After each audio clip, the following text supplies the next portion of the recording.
Chosen one. Stop scrolling, because a verdict was recorded over your life and you were never told about it until tonight. God gave you the hardest test he ever gives, and you passed it. Not barely. You passed it the right way. And there is a difference, because there are two ways to survive that test. One leaves you hard. One leaves you whole. Almost everyone who makes it through the first way. You did something far rarer, and heaven noticed. If your eyes stung just now when I said the words you passed, do not call that weakness. That is years of held breath finally being given permission to leave your body. The body keeps score of every unseen season, and it recognizes the sound of a verdict long before the mind dares to believe it. But stay with me, because there is something you must understand before the reward season opens. Joseph went from prison to palace in one day, but before he could stand in front of Pharaoh, one thing had to happen first. He had to take off the prison clothes. The elevation was instant. The changing of garments was not optional. Tonight, I am going to show you three things. What the hardest test actually was, because it is not what you think. The specific proof that you passed it the right way. 5 pieces of evidence you have been carrying without recognizing them. And the one piece of prison clothing you are still wearing. The one thing every graduate must remove before the reward can actually be received. And understand why you were never told an exam was running. A test of the heart only works unannounced. If heaven had posted the rules on your wall, you would have performed softness the way students perform for a proctor. Instead, the watching was silent, the grading was silent, and that silence, the very thing you interpreted as absence all those years, was actually the strictest proof that the test was real and that it mattered. First, let me tell you what the test was not. It was not the loss itself. It was not the betrayal, the diagnosis, the empty bank account, the door that closed on the year you needed it open. Those were the conditions of the test. Chosen one, not the test. Heaven was never grading the size of what hit you. Every life gets hit. The grading was happening somewhere else entirely, in a place so quiet that most people never realize an exam was in progress at all. The test was what happened to your heart, while everything else was happening to your life. Whether the years of carrying would turn it to stone or leave it beating, whether you would come out of the fire fused, shut, or still able to open. That was the whole exam. One question, stretched across your hardest years. And before I show you the evidence, I want to know who is in this room. If somewhere in you, underneath all the exhaustion, your heart is still soft, still hoping, still refusing to become what hurt it, then type the words, "I stayed soft," in the comments right now. Because that sentence, chosen one, is not a comment. It is the answer you wrote on the final page. And tonight, you get to see it graded. I need you to sit with what that means for a moment. All those nights you judged yourself for crying too easily, for still caring about people who did not care back, for being unable to become cold when coldness would have been so much more convenient. You filed all of that under weakness. Heaven filed it under answers. And the grade written across those pages is not the grade you gave yourself. So let us read the evidence together, the 5 proofs that you passed the hardest test the right way. Count them honestly as they pass. The first proof is that you still hope for other people. After everything that collapsed in your own life, you still catch yourself wanting things to work out for someone else. A hardened heart cannot do that. Bitterness hoards hope like a famine hoards bread. Yours still gives it away. The second proof is that you never became what hurt you. You had every reason to learn cruelty. You were tutored in it, patiently, by experts. And you refused the lesson. The wound never became your personality. Do you understand how rare that is? The third proof is that you kept talking to God, even angry. Maybe especially angry. The prayers got shorter. Sometimes they were just a tired sentence thrown at the ceiling, but the line never fully went dead. A failed test goes silent. A past one argues, weeps, doubts, and stays. The fourth proof is the small kindnesses that survived. Through your worst seasons, you still fed people, checked on people, showed up at things it cost you to attend. Nobody grades those publicly. Heaven grades almost nothing else. And the fifth proof, the one that will undo you a little, is the guilt you carry about almost quitting. You remember the nights you nearly walked away from all of it, and you count those nights as your shame. Chosen one, listen carefully. Only people who stayed have memories of almost leaving. The guilt you carry about nearly quitting is itself the receipt proving you never did. There is an old Hebrew word for what those years were doing, and it changes everything once you see it. The word is saraf. It means to refine. The way a silversmith refines silver, holding it in the center of the fire, never leaving it, never looking away. They asked an old refiner once how he knew when the silver was finished. His answer has crossed 3,000 years to reach you tonight. He said, "When I see my face in it." That was the test, chosen one, not whether you would burn. Everything burns. The question was, what would become visible in you when the burning was done? We call this the softness test. And softness that survives fire is not weakness. It is the only material heaven builds with. If those 5 proofs found you, mark it. Type the number you counted in the comments, 1 through 5, and watch the count rise under this message, as an entire generation of quiet graduates finally compares notes. Now, before we go to the part about the prison clothes, I want to place something in front of you and let it wait. Some years ago, researchers in laboratories far from any sanctuary began studying what long seasons of survival actually do to a human mind. Not to the soul, to the instrument. What they found explains something thousands of tested people describe in almost identical words: the strange inability to feel joy, even after the hard season ends. It traces back to a Nobel Prize, and I will bring it to you shortly, at the exact moment you will need it. Until then, hold this question. What if the reason the reward has felt unreachable is not that it was withheld, but that the test left something switched on in you that was never switched back off? Come back to Joseph with me, because his story hides the exact instruction you need tonight. 13 years of testing, sold by family, slandered by a stranger, forgotten by a friend who promised to remember. And Scripture says something piercing about those years. The word of the Lord tested him, not Potiphar, not the prison. The promise itself did the testing, because nothing tests a person like carrying a promise through years that contradict it. Then, one morning, everything reversed in a single day. Pharaoh called, the doors opened, 13 years of test collapsed into 1 hour of elevation. But look at the small verse. Almost everyone reads past. Before Joseph stood before Pharaoh, he shaved himself and changed his clothes. The palace summons was instant. The man still had to be transitioned, because you cannot walk into a throne room dressed for a dungeon, and here is the deeper truth. You cannot fully receive a reward while still wearing the habits of a test. That is the situation you are standing in right now, chosen one. The grading is finished. The summons has gone out. And yet something in you is still dressed for prison. Let me show you what I mean. Because you will recognize every symptom. You get good news, and your first feeling is suspicion instead of joy, a reflex scanning for the catch.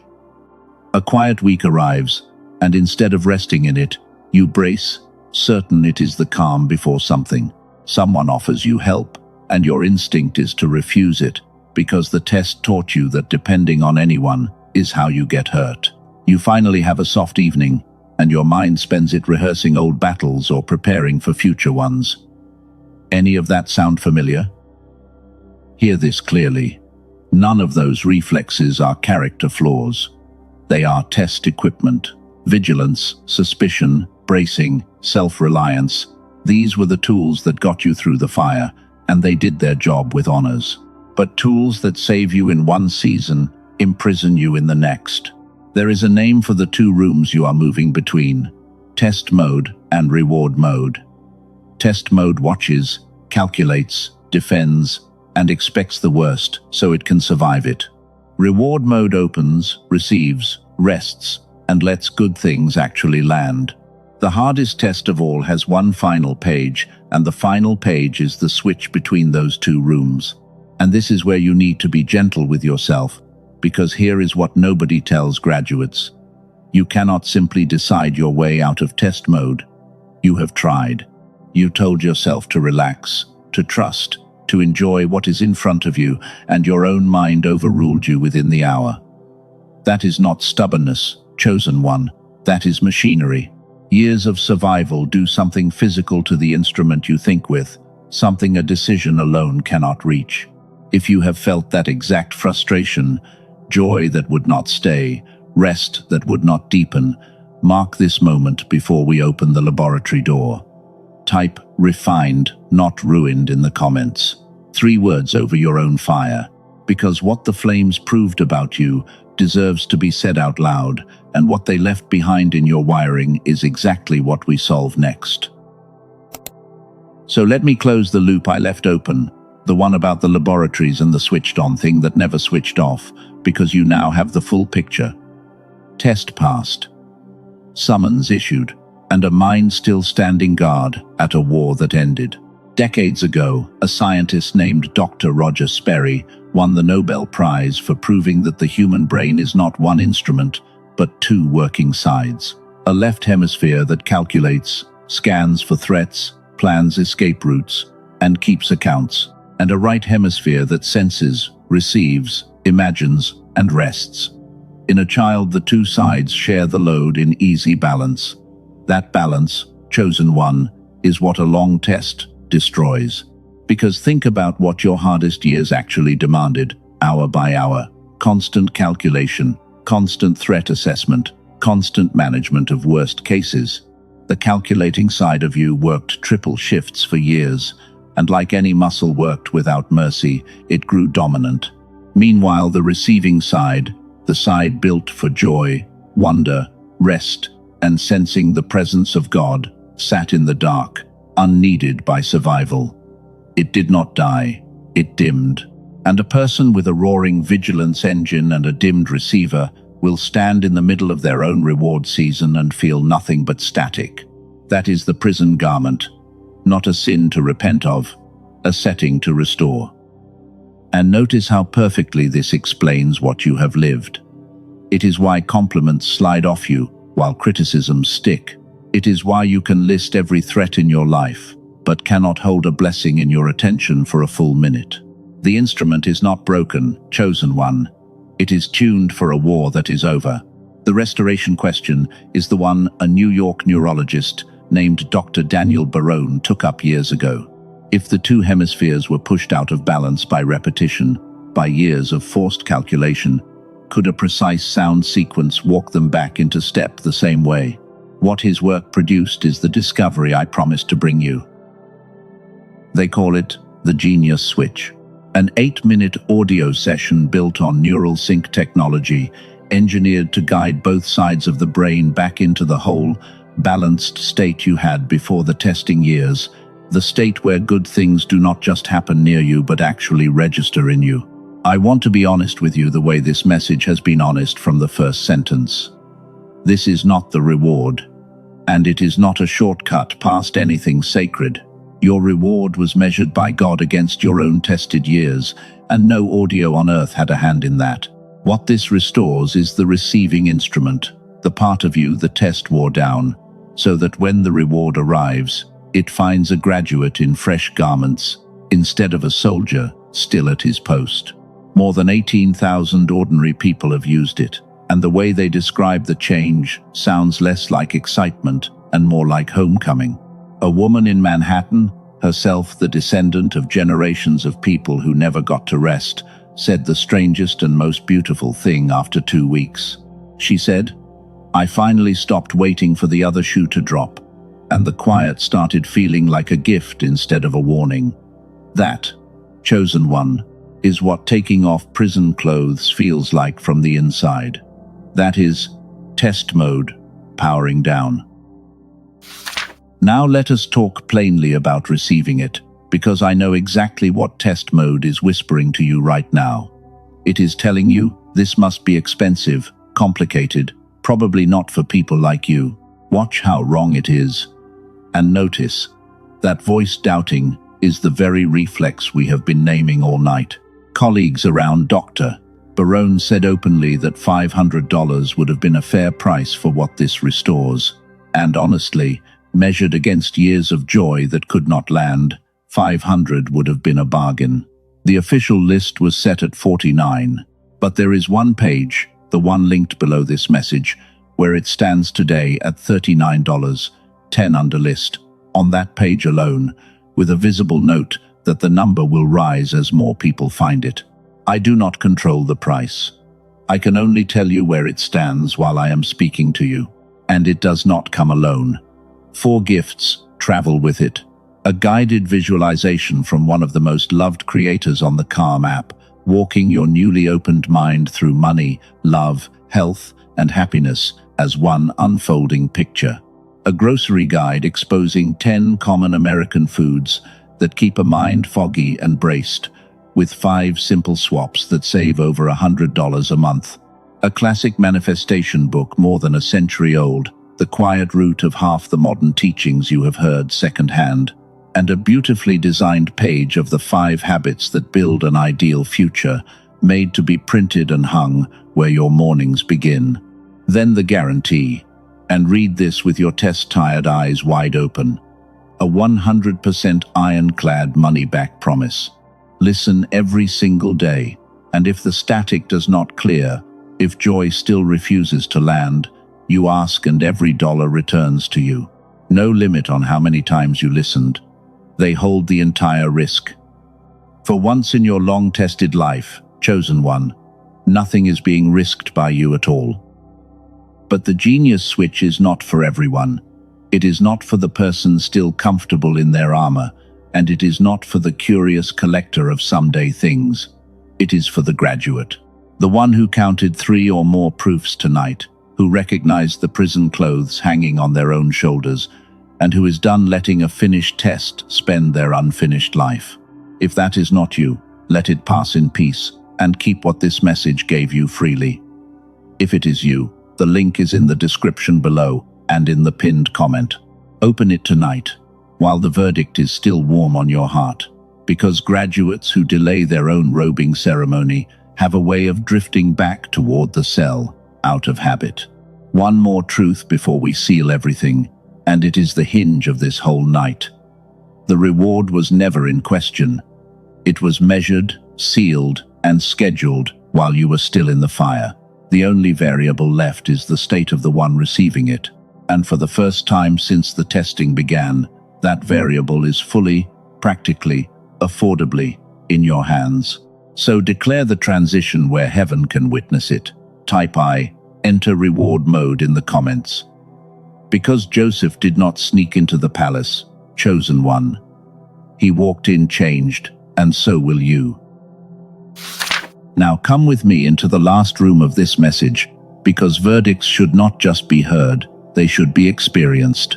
Wherever you are, let your body settle. Unclench the jaw that has been clenched for years. Let your hands rest open on your lap. If you can close your eyes, close them now. Picture a small stone room lit by a single fire, and an old refiner bent over it, holding a crucible of silver in the flames. Look closer, because the silver in that crucible is your hardest years. Every unseen night, every carried burden, every prayer thrown at a silent ceiling, all of it molten and moving in that cup. Watch the refiner now. He is not distracted. He never once left the room while you burned. His eyes have been on the surface of that silver the entire time, waiting for one thing. And now it happens. The surface clears, the dross gone, and a face appears in the silver. His face. The test ends the moment the refiner sees his own reflection in what he refined. And chosen one, he is seeing it now, in you. Feel that landing in your chest, a warmth spreading outward, down your shoulders, into those open hands. The fire was never rejection. It was attention. You were never abandoned in the flames. You were accompanied in them. From inside that warmth, breathe out slowly and let us take off the prison clothes, one garment at a time. Release the vigilance, the guard duty, over a war that has ended. Release the suspicion of good news, the bracing in quiet weeks, the reflex that refuses help. Release the shame of the nights you almost quit. For the record now shows you never did. Let each one fall from your shoulders like a coat too heavy for summer, and do not pick any of them back up. They served their season. Their season is over. And now, standing in new garments, declare the verdict with me out loud, because a past test must be spoken to be sealed. I passed the hardest test of all, and I passed it the right way. I was burned and did not become the fire. I was hardened against and did not harden. I am not the ruins of what happened to me. I am the silver that came out of it, and the face of my Father is visible in me. The test is over, the reward season is open, and I will not enter it braced. I will enter it soft, open, and expecting good. If that declaration is yours, seal it where the other graduates can see it. Type "tested" and "trusted" in the comments, because that is your new rank, and ranks are meant to be worn in the open. Stay one more breath in that stone room before we part. Look at the refiner once more, because there is something in his face you need to memorize. It is not relief, as if the outcome had been in doubt. It is pride, quiet, settled, fatherly pride, the kind that was there before the fire ever started. He did not refine you to find out what you were. He refined you so that you would finally see it too. Here is my final word. Do not let this verdict fade into one more video you almost believed. Answer it tonight in some concrete way. Speak the declaration once more out loud before you sleep. If the 8-minute robing step is yours to take, the link waits in the description and the pinned comment. And send this to one tested person you love, because somebody in your life passed years ago and is still sitting in the exam hall, and your share may be the hand that walks them out. The grading is done, the garments are ready. The palace summons has your name spelled correctly, chosen one. Walk in changed. It is done.